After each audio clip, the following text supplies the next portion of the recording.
علیکم ویورز، جیسا کہ آپ کو پتہ ہے ہم نے پاکستان کی ہسٹری کے بارے میں شروع کیا ہوا ہے، تو ماشاء اللہ ہم نے پہلے پڑھے ہیں اور انشاءاللہ اس کے بعد پاکستان میں جو جنرل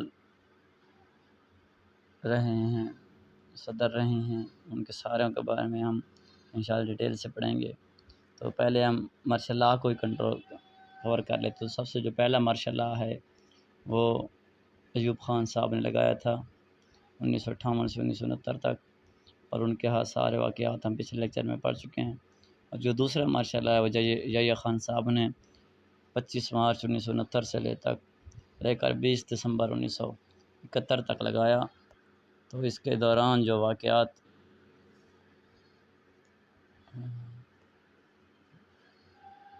واقعات رہنما ہوئے ان سب کو ہم ڈیٹیل سے دیکھتے ہیں۔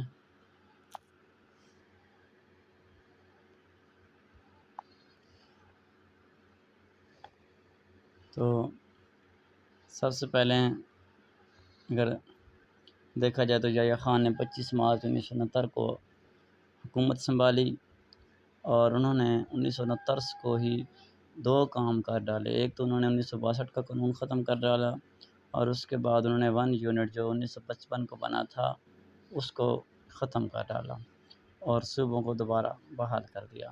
اس کے بعد انہوں نے 1970 میں ایک اور کام کیا، LFO دیا، جس کو ہم لیگل فریم ورک کہتے ہیں۔ اس کے مطابق جو نشستیں تھیں ان کی تقسیم کی گئی تھی۔ ٹوٹل 303 نشستیں ہوں گی، جس میں 13 جو ہوں گی 313 ہوں گی، اس میں 13 جو ہوں گی وہ وومن کے لیے ہوں گی۔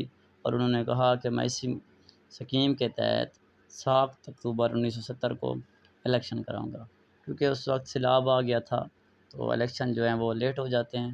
تو الیکشن جب ہوں گے وہ بھی ہم پڑھیں گے۔ تو انہوں نے یہ بھی کہا تھا کہ جو 1962 کا قانون انہوں نے ختم کر دیا گیا تھا، تو انہوں نے کہا تھا کہ جو نئی اسمبلی بنے گی 1970 کے الیکشن کے بعد، وہ 120 دنوں کے اندر ہی اپنا نیا قانون بنائے گی۔ تو الیکشن 7 اکتوبر کی بجائے 7 دسمبر کو ہوتے ہیں، تو 5 اکتوبر کا کہا تھا، اور الیکشن جو ہوتے ہیں وہ 7 اکتوبر کو ہوتے ہیں۔ تو انہوں نے 7 اکتوبر کو الیکشن کرایا، جس میں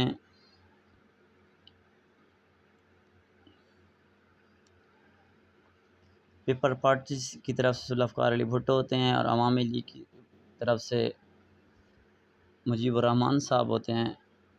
اس الیکشن کا نتیجہ کچھ اس طرح نکلتا ہے کہ جو عوامی لیگ ہوتی ہے وہ ٹوٹل 162 سیٹیں جیت جاتی ہے، اور جو پیپل پارٹی ہوتی ہے وہ 81 سیٹیں جیت جاتی ہے۔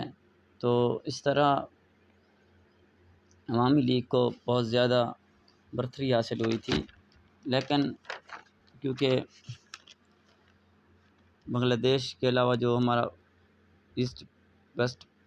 ویسٹ پاکستان تھا، تو اس میں ذوالفقار علی بھٹو نے ہی حکومت بنا دی تھی، حالانکہ ان کے پاس سیٹیں اتنی زیادہ نہیں تھیں۔ اس طرح جھگڑا شروع ہو گیا تھا، اور یہ جھگڑا بہت خطرناک حد تک ہوا۔ اور 1970 14 اگست کو ڈھاکہ میں بنگلہ دیش کی تیاری پہلے سے ہی ہو رہی تھی، تو انہوں نے بنگلہ دیش کے رنگ کا جھنڈا جو ہے وہ ڈھاکہ یونیورسٹی پر لہرایا اور اس کا میپ جاری کر دیا تھا۔ اس کے بعد کیا ہوا کہ الیکشن ہوئے، تو الیکشن کے بعد شیخ مجیب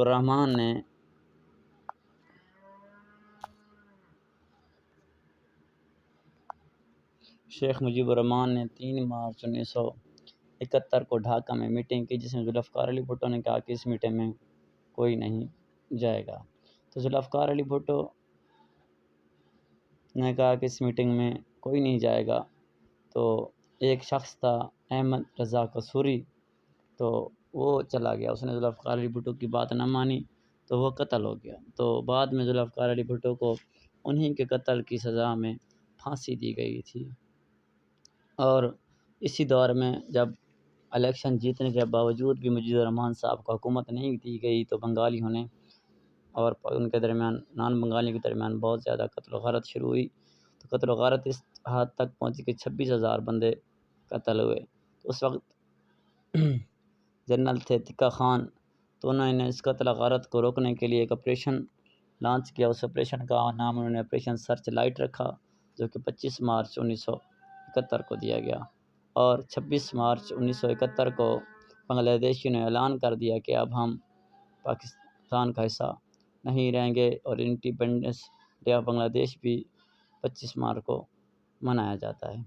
اور اس کے بعد 1971 30 جنوری کو ایک گنگا نامی جہاز ہوتا ہے جو سری نگر سے کشمیریوں کو لے کر لاہور میں اتار دیتا ہے اور پاکستان پر اس کا الزام لگا دیتا ہے۔ اس طرح پاکستان پر جو الزام لگاتا ہے تو اور 1971 4 دسمبر کو پاکستان کی ایک ابدوز ہوتی ہے جس کا نام ہوتا ہے پینس غازی ابدوز، تو وہ بے آف بنگال میں ڈوب جاتی ہے، اور 16 دسمبر اور 1971 کی جنگ چھڑ جاتی ہے، اور 16 دسمبر 1971 کو AK نیازی خان جو جنرل ہوتے ہیں وہ سلنڈر کر دیتے ہیں، اور 16 دسمبر 1971 کو بنگلہ دیش جو ہوتا ہے وہ پاکستان سے علیحدہ ہو جاتا ہے، اور 20 دسمبر 1971 کو جنرل ضیاء خان اپنا اقتدار جو ہے وہ بھٹو ذوالفقار علی بھٹو صاحب کو سونپ دیتے ہیں۔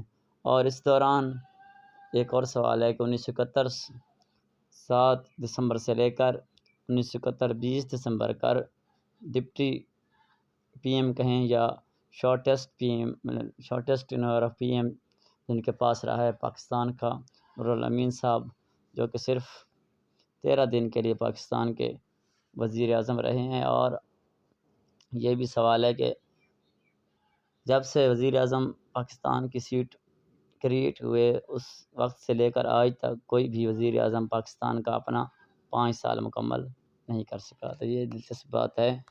ویڈیو اچھی لگے تو شیئر کریں اور چینل کو سبسکرائب کریں، اور انشاءاللہ اس کے بعد ہم جیسے ہی ٹینور اب ضیاء خان کا ختم ہوگا تو ہم ذوالفقار علی بھٹو صاحب کے ٹینور کے بارے میں پڑھیں گے کہ انہوں نے کیا کیا 1971 سے لے کے آگے ہم انشاءاللہ چلیں گے۔